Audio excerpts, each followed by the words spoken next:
Kayamkulam Sreenarayana central സ്കൂളിൽ വിവിധ ക്ലബ്ബുകളുടെ ഉദ്ഘാടനം നടത്തി. Onattukara regional agricultural research station assistant professor Poornima Yadav ഉദ്ഘാടനം ചെയ്തു.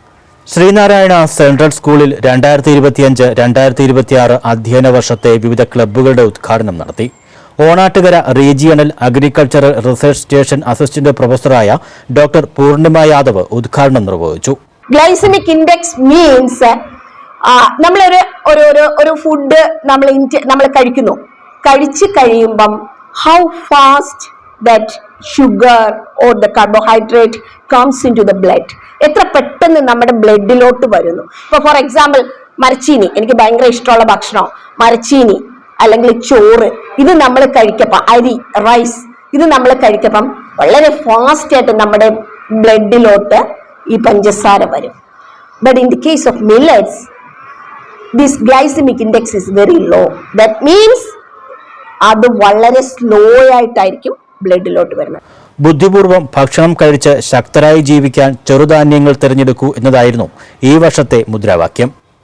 വിദ്യാലയത്തെ ഹരിത വിദ്യാലയമാക്കി മാറ്റാനുള്ള പ്രവർത്തനങ്ങളാണ് നടത്തിവരുന്നതെന്ന് school manager doctor P Padmakumar പറഞ്ഞു. ഈ വർഷമാകട്ടെ അതിൻ്റെ പൂർത്തീകരണത്തിനുള്ള പ്രവർത്തനങ്ങളാണ് ഞങ്ങൾ പ്ലാൻ ചെയ്ത് നടപ്പാക്കിക്കൊണ്ടിരിക്കുന്നത്. അതിൻ്റെ ഭാഗമായിട്ടാണ് കേരള കാർഷിക സർവകലാശാലയുമായി സഹകരിച്ചുകൊണ്ട് നമുക്ക് ഡോക്ടർ പൂർണിമ യാദവിൻ്റെ സഹായത്തോടുകൂടി നമുക്കൊരു മില്ലറ്റ് മ്യൂസിയവും ഒരു ട്യൂബർ മ്യൂസിയവും ഇവിടെ നമ്മൾ ഒരുക്കുകയാണ്. പരിസ്ഥിതി പ്രവർത്തകനും ആലപ്പുഴ നാച്ചുറൽ ഹിസ്റ്ററി സൊസൈറ്റിയുടെ സ്ഥാപക സെക്രട്ടറിയുമായ അശോകൻ, പ്രൊഫസർ TM സുകുമാരബാബു, അധ്യാപിക തസ്ലീമ എന്നിവർ ക്ലബ്ബ് പ്രവർത്തനങ്ങളെക്കുറിച്ച് വിശദീകരിച്ചു. സ്കൂൾ പ്രിൻസിപ്പൽ സലീല, നാരായണദാസ്, ധനപാലൻ, മധുപാലൻ, റീനാറ്റി, രഘുനാഥ തുടങ്ങിയവർ പങ്കെടുത്തു.